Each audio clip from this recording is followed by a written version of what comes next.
Well, we haven't even made it to the All-Star break.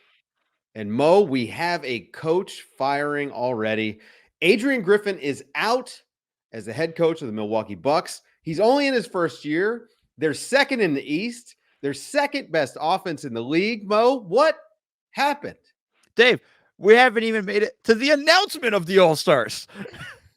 We didn't even get that far before the NBA fired the coach. You know what happened, Dave? What are they? 27th in defensive rating? That's been the 22nd right now. 22nd, excuse me, 22nd in defensive rating. They barely beat the Detroit Pistons last night. I think this team has looked very off a whole season, really. There's a lot of things that were problematic. You want to run through the line of events real quickly before the season starts. The whole Terry Stotts situation where he decides to, I don't know if he left or if they fired or if Griffin fired him, but either way, parting of ways with Terry Stotts before the season begins. And that's because they had some sort of argument on the court and all of that stuff. Now you see things where it's like the players decide, hey, we don't like your defense. We're going back to our old way of playing defense. So that's another red flag you got to put up. There was a game, I think it was during the in-season tournament, where Bobby Portis went off in the locker room, I think, after they lost to Indiana and Vegas. I think there was reports of that. Another red flag. There's stuff where you can kind of just watch the reactions of guys when they get subbed out. Like there was a clip of him and Giannis when Giannis didn't want to be subbed out of a game and he was upset. Like, I just think at the end of the day, Dave, I think he lost the locker room. Yeah, and I mean, that's tough. This is a first-year coach coming into a team that had a tremendous amount of success. They recently won an NBA title. You've got Giannis there, a two-time MVP. They make a huge trade, and so they've changed the team, after Adrian Griffin arrived, and you get Damian Lillard. It seems like this offensive match made in heaven, but defensively, it was always going to be an uphill climb. And the idea that changing the defense from what had worked for this, the majority of this group for the run that they were on seemed like a weird choice, Mo. Yeah, but I want to ask you this question, Dave. Okay. Do you think the Bucks would have fired Bud if they knew they were going to make this trade? Or if Adrian Griffin would have been the choice if they knew they were going to make this trade? Remember, they made the coaching decision in July, made the trade in September. I think about what happened with the Boston Celtics last year, and I wonder if this didn't color the Bucks' decision somewhere. Not that they were like, let's try to be like the Celtics, but maybe they saw what the Celtics did, the success they had with a new coach who was, a first-year coach, coming in with an established team. The guys knew each other last year in Boston. They made it to the finals. I mean, this is a good run for a first-year coach. I wonder if the Bucks didn't think that they had some of that in them. And then, like you said, you make the Dame trade and all of a sudden everything's different. I'm with you. I don't think Adrian Griffin is the guy who gets hired. I still think they likely move on from Budenholzer. All right.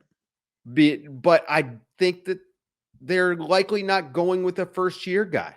If they have Damian Lillard, it's a different coach. You need someone who's got a little bit more experience. And I think the one thing with the Boston situation that's different is at least Mazzulla had been with the team for a while. Like the players had known him, he knew them. There was more of a relationship built there than Griffin coming into a new situation. And now it's tough, man. This was a surprise, though. I honestly thought they would have at least gone through the whole season. I want to give the Bucks kind of credit as the organization, though. Yeah, you look at this. This is the move.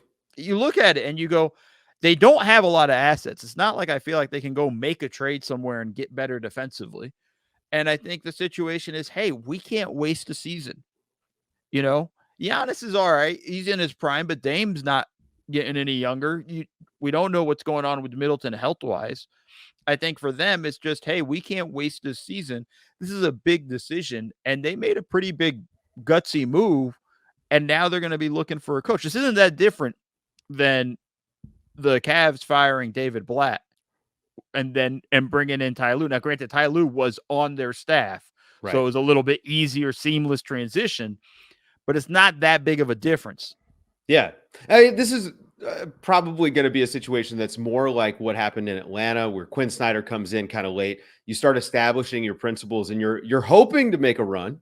And if everything works out, and you hire a new coach, and they make this incredible playoff run, that's great. But really, this is probably about next year. This all of a sudden, this season's starting to feel like a gap season. No, Dave, no. There are no gap seasons when you have Giannis. They're not making this move to if that was their thinking, then they wouldn't have fired him in season. Well, then let's get into this a little bit, because I think that who they bring in next is obviously the most important thing to the rest of their season.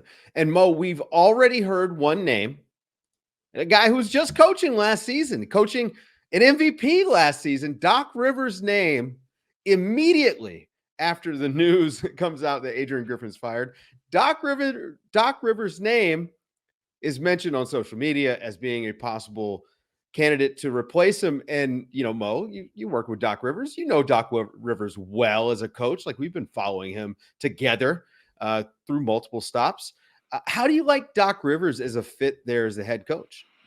I think it's interesting. I think, you know what, right now they need to kind of bring in the locker room. And I think Doc does a good job with guys for the most part and can get them to buy in.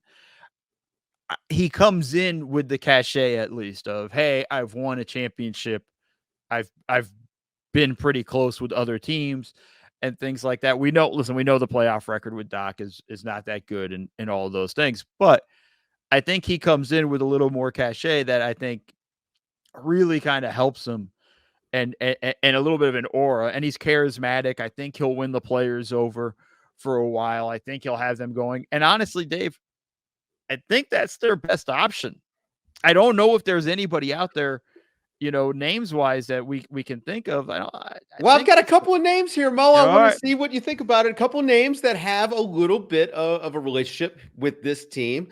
You mentioned him earlier, Terry Stotts. He was fired right at the start of the season, was on the staff. And my thinking is, his relationship with Damian Lillard probably played a part in him being on the staff.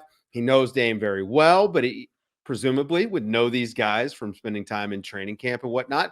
What do you think about Terry Stotts? Could he be the coach there for the next, 4 years? Yeah, I mean, definitely an interesting name, has the relationship with Dame more importantly. And I think that's something that you can kind of keep an eye on. Like, I would kick the tires on that if I'm the Bucks. I just think it's a weird situation. Yeah. Having left in October and then all of a sudden, hey, I'm the head coach. Well, hey, look, they know the playbook. I'll just leave it at that. Well, they're throwing out the playbook. Whoever's coming in is tossing the playbook. Dave. Well, speaking of throwing out the playbook, how about this? What if you lean into this offense and you just say, look, we're not going to fix the defense this year. I know where you're going. You know where I'm going. One of the greatest coaches in NBA history. What if we brought in Mike D'Antoni as a replacement for Adrian Griffin? He could come in there, and I mean, this would no doubt be a 125 offensive rating team if Mike D'Antoni's the coach. Dave, they're already second in the offensive rating. Like, what else are so we're gonna be number one, but if you're probably gonna drop from 22 to 25. I mean, you're further away from a championship. Like, this is just a fun pie in the sky stuff. Yeah. But no. Here's the best option.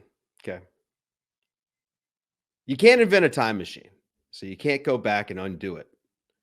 But you could, Mo, rehire Mike Budenholzer, bring him back, fix this whole thing, and potentially ride into a championship. How do you feel about a return for Mike Budenholzer?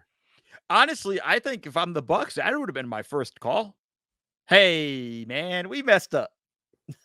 Hey, how you doing? Kind of deal. Like, it's awkward, but I think there's a level of that, I think that's who I would have liked for them to actually go do it and go get.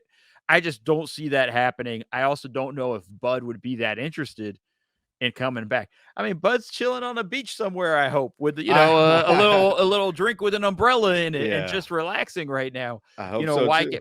Why get back in that whole torture chamber right off the bat right now? And I think, he's still getting paid. Yeah. And that's the other aspect that we're not going to really discuss in this contract. The Bucks are going to be paying 3 coaches this year, and only one of them's actually going to be coaching. That's tough. That's tough. That's going to do it, folks. We're going to be on top of this story as the Bucks go and hire a new coach. And, maybe they'll fire this coach too. If they hire Doc Rivers, we will also cover that 3-1 blown series lead that they'll have in the playoffs. For Mo DeKeel, I'm Dave DeFore. Keep it locked in to The Athletic on YouTube, podcasts, or wherever you read.